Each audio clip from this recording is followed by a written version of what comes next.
mais um Encontro dos Descobrimentos Online. Hoje estarei entrevistando o Dr. Augusto Eduardo de Souza Rossini, doutor e mestre em Direito Penal pela PUC de São Paulo, pós-doutor pela Faculdade de Direito da Universidade Clássica de Lisboa, ocupando o cargo de promotor de Justiça de Defesa do Patrimônio Público e Social.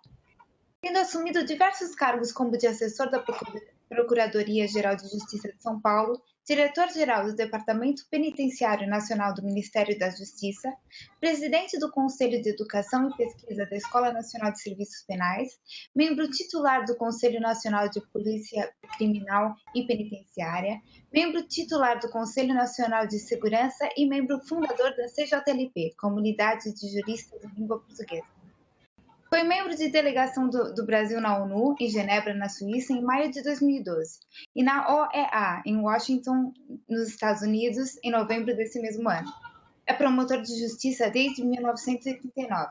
Foi coordenador da assessoria eleitoral e promotoria comunitária, coordenador do CALCRIM e coordenador do Centro de Apoio Operacional à Execução e das Promotorias de Justiça Criminais do Estado de São Paulo. Ex-presidente da Associação Nacional do Ministério Público Criminal, sendo professor permanente no curso de mestrado em Direito da Sociedade da Informação e na graduação das Faculdades Metropolitanas Unidas. Possui a atividade de docente em diversas instituições, nas disciplinas de Direito Penal, Direito Processual Penal e Direito Constitucional e como convidado da Escola Superior da Magistratura, da Escola Superior da Advocacia, da Escola Superior da Polícia e da Associação dos Advogados do Brasil, sendo autor de diversas obras e artigos publicados. Bem, doutor Rossini, depois disso tudo, muito obrigada por estar conosco nessa entrevista. Obrigado pela referência à minha biografia, mas o que a mão direita faz, a esquerda não precisa ficar sabendo. De forma que eu fico muito lisonjeado pelo fato de estar conversando consigo e com todos os que nos assistirão. Ok, é um prazer. Conforme referi, o Dr. Rossini foi diretor-geral do Departamento Penitenciário Nacional do Ministério da Justiça. Tendo em conta a sua experiência, como avalia a questão da redução da maioridade penal?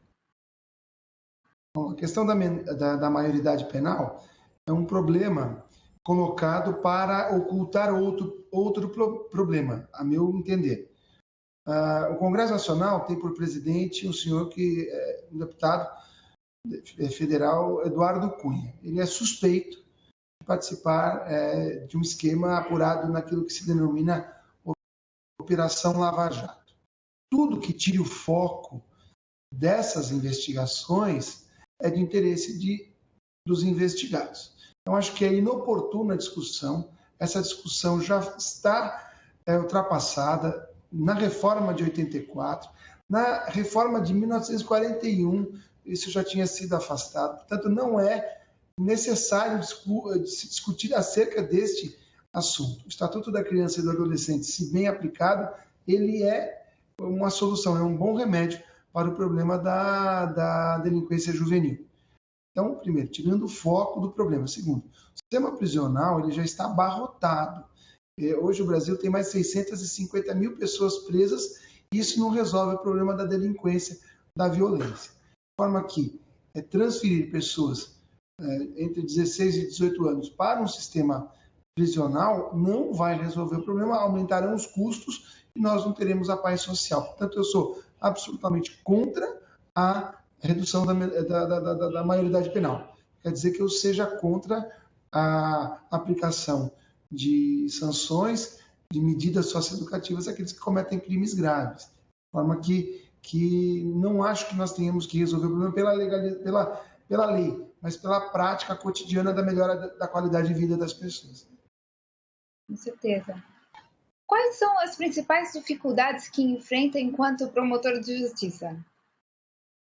Olha, a demanda é a primeira questão. É excessiva a demanda, né?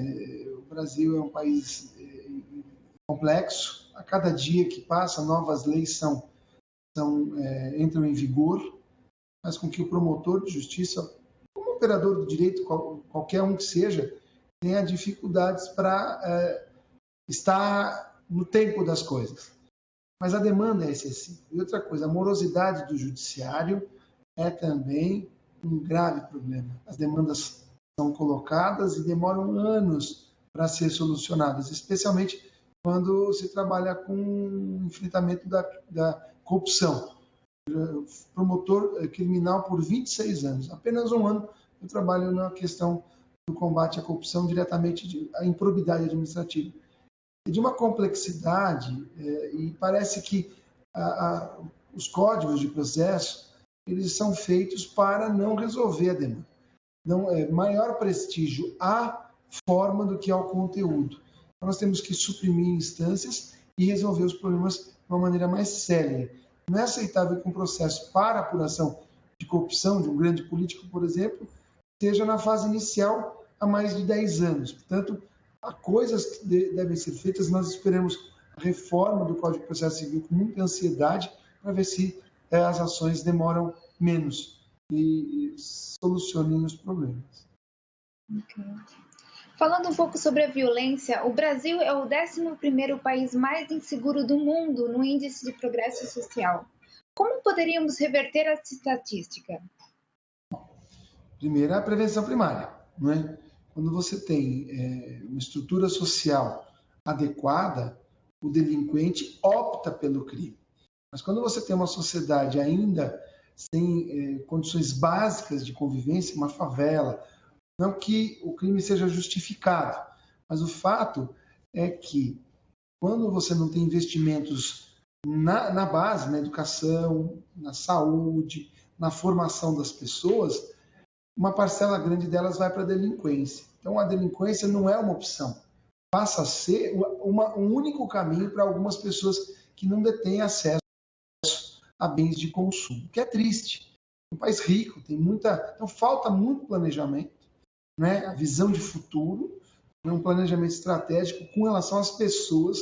Não adianta fazer grandes políticas se você não chega na ponta.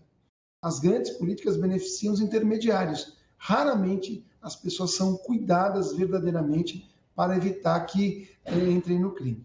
Hoje, as periferias das grandes cidades, né, nós temos jovens sem perspectiva de trabalho, sem perspectiva de futuro. Ora, se você não dá uma perspectiva para essa pessoa em formação ainda, ela vai procurar caminhos para solucionar os seus próprios problemas e muitas vezes é o caminho da criminalidade. Portanto, prevenção, investimentos maciços no social, e aí o crime fica só como uma opção daquele que quer delinquir por falta, né? Quando ele tem várias opções, o crime é uma delas. Agora, quando as crianças abandonadas são jogadas para a criminalidade, nós temos que repensar o direito penal. E voltando à questão da minoridade penal, não é através da reprimenda, mas sim da formação e da prevenção que se resolve. Agora, também, apesar disso, nós temos que ter em mente que a lei tem que ser aplicada em rigor, mesmo contra aqueles que, embora pobres, que justifiquem a criminalidade, praticaram um crime. A lei tem que ser aplicada. Então, tem uma combinação: rigor da lei com prevenção. Um assunto que tem estado cada vez mais em voga e que tem vindo a assustar até mesmo os países mais seguros, como é o caso da Finlândia, é o cybercrime. De que forma este crime tem vindo a ser combatido e existe uma cooperação internacional no combate a este problema? Vamos lá. O mundo inteiro tem a Convenção de Budapeste, que é de 2001.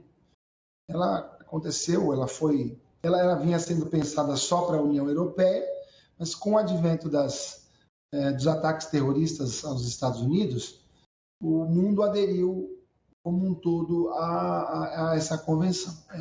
A ONU tem avançado muito nos debates, tem uma normativa internacional, porque a internet ela não entende fronteiras, ela ultrapassa fronteiras. Então, tem que ter um encaminhamento universal para tipificar crimes, mas para também apurar esses mesmos crimes. É uma tendência que o Brasil vem aderindo. Ele faz parte dos debates da nova normativa. Eu mesmo tive a oportunidade de participar de algumas coisas quando houve aquele encontro da ONU aqui em Salvador. Entretanto, a Convenção de Budapeste não é aplicada, o Brasil não aderiu. Não é da nossa diplomacia aderir a tratados e convenções internacionais dos quais não tenha feito parte. Ou seja, como o Brasil não foi chamado a debater a Convenção de Budapeste, ele não assinou essa convenção, portanto, não foi levada às nossas câmaras legislativas, né, para apreciação. Agora, não quer dizer que essa convenção não tenha influenciado a legislação brasileira.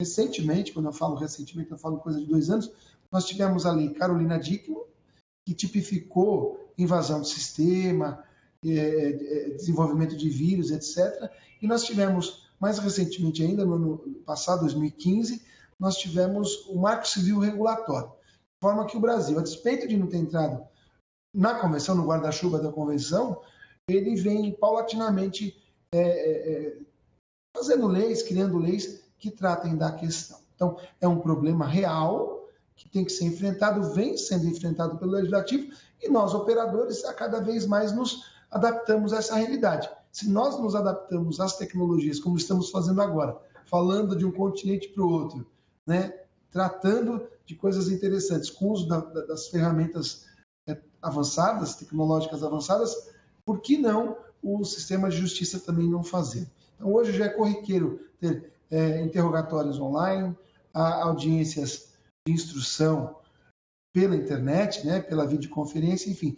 Isso é um processo, e esse processo é irreversível. Então, e o judiciário, o sistema de justiça, não pode estar afastado da realidade. Se todos usamos os aplicativos de celular, a justiça tem que usar. Se todos usamos videoconferência, nós vamos ter que usar no sistema de justiça também. O sistema de justiça não pode estar alijado. De forma que hoje nós estamos paulatinamente nos adaptando ao enfrentamento desse crime, que é muito complicado, porque ele tem uma característica de ser difuso, e quando você faz uma ofensa contra uma pessoa numa rede, né, em redes sociais, você atinge milhares, se não milhões de pessoas. É diferente de uma ofensa praticada num ambiente físico. Isso tudo tem sido visto com muito critério e também, por exemplo, um exemplo de fraude. Quando o criminosos conseguem invadir sistemas bancários, eles atentam contra milhares de pessoas, de clientes. Né? Quem paga a conta é a sociedade. De forma que a difusidade da internet ela é perigosa se mal usada por pessoas do mal. Então, nós temos também que nos adaptar e vemos nos adaptando. Eu pesquiso isso há mais de 15 anos e tenho visto um esforço muito grande de todos os que estão envolvidos na questão. Uhum. Uma questão também que tem assustado o mundo é a imigração ilegal, que tem feito vítimas mortais e vítimas de discriminação social, como é o caso dos imigrantes africanos na Europa ou dos imigrantes haitianos no Brasil. O mundo está a caminho de uma solução para essa questão? O mundo tem a obrigação de buscar, né, o que acontece, essa diferença entre ricos e pobres, ela está se transformando, ela está se materializando. Antes as pessoas daí da Europa, né, olhando do ponto de vista europeu para a África, tinha aí o Mediterrâneo que impedia a chegada dessas pessoas. A questão da fome, a questão da miséria é um problema mundial, de todos nós. Então nós temos que entender, enquanto humanidade, nós temos que diminuir essas diferenças. Com relação ao Brasil, nós estamos acolhendo os haitianos de braços abertos. O país decidiu acolhê-los porque, diferentemente do que se pensa, o Brasil precisa de mão de obra qualificada e muitos deles vêm com maior qualificação, inclusive, do que muitos brasileiros. Então, tendo mercado, nós conseguimos. O Brasil é um país extremamente grande, é extenso, tem muitas áreas inabitadas. Você anda pelo Brasil afora, além das cidades, né, das grandes cidades, você encontra terra para ser lavrada, lugares para ser desenvolvidos. Nós precisamos de gente. O Brasil, em pouco tempo, em menos de 50 anos, terá um déficit populacional considerável. Isso é estatística do IBGE. De forma que, vindo qualificados, Portugal mesmo, quando da crise de 2008, nós recebemos os portugueses, mais de 300 mil portugueses extremamente bem qualificados, que chegaram aqui no Brasil, estão hoje empregados, estão já adaptados à nossa realidade. De forma que nós não temos que ter preconceito, não, e entender que a dignidade da pessoa humana é de toda a pessoa humana, não é só do branco, não é só do rico, não é só do europeu, mas do negro, do africano, do sul-americano e de todos. É um problema da humanidade. Riquezas há para todos. Temos que saber ponderar e dividir de forma que elas cheguem a todas as pessoas de uma maneira paritária. Não é admissível que crianças morram de fome. Não é admissível que pessoas pereçam de problemas de saúde básicos, né? E que, enfim, são pessoas humanas. E é isso que eu acho. Nós temos que enfrentar isso com muita sabedoria e muita isonomia, muita igualdade. Com certeza. Em todos esses anos de trabalho, com certeza viveu várias experiências únicas. Poderia partilhar conosco alguma história que o marcou? Tem várias. Eu fico até devendo muitas, mas fiquei 16 anos no Tribunal do Júri, só no Tribunal do Júri, dos 27 que atualmente tenho de Ministério Público. E o Tribunal do Júri tem histórias pitorescas, muitas tristes, questões envolvendo crianças. Enfim, eu não teria uma específica, porque eu tiraria a graça das outras. Mas uma coisa que me agradou muito fazer foi ter criado o sistema de proteção de testemunhas aqui no estado de São Paulo para enfrentar a criminalidade organizada. Então, num episódio específico, conseguimos salvar a vida de uma família inteira, né, que eram testemunhas de um crime bárbaro. Nós chegamos no instante em que aquelas pessoas estavam sendo levadas para serem executadas, para execução. Então, nós conseguimos salvá-las, colocá-las no programa de proteção de testemunhas, nós conseguimos mudar a identidade delas e hoje estão plenamente vivendo em paz, com dignidade, ajudaram muito a justiça, os criminosos foram condenados a penas altíssimas. Então, isso foi um episódio muito importante para mim, que me marcou bastante. Agora, temos vários outros, nós teríamos aqui praticamente um dia inteiro para contar de coisas engraçadas, de coisas pitorescas. Espero que você me convide para falar delas especificamente, que dá um livro. Mas são essas as informações que eu queria te passar. Ai, com certeza, deve haver histórias, inúmeras histórias impressionantes. Bem, doutor Rossini, nós concluímos assim a nossa entrevista. Eu agradeço imenso toda a atenção, toda a disponibilidade em estar aqui conosco, partilhando conosco todas as suas experiências. E volto a dar os parabéns pela carreira e pelo trabalho que está fazendo, porque realmente é uma pessoa do bem e as pessoas do bem têm que lutar para que o mundo seja cada vez melhor. Muito obrigada e é uma continuação de um bom trabalho. Eu quem agradeço. Mande meu abraço para o seu pai, o Nelson Faria. E para sua mãe também. Tudo de bom. Obrigada. Tchau, tchau.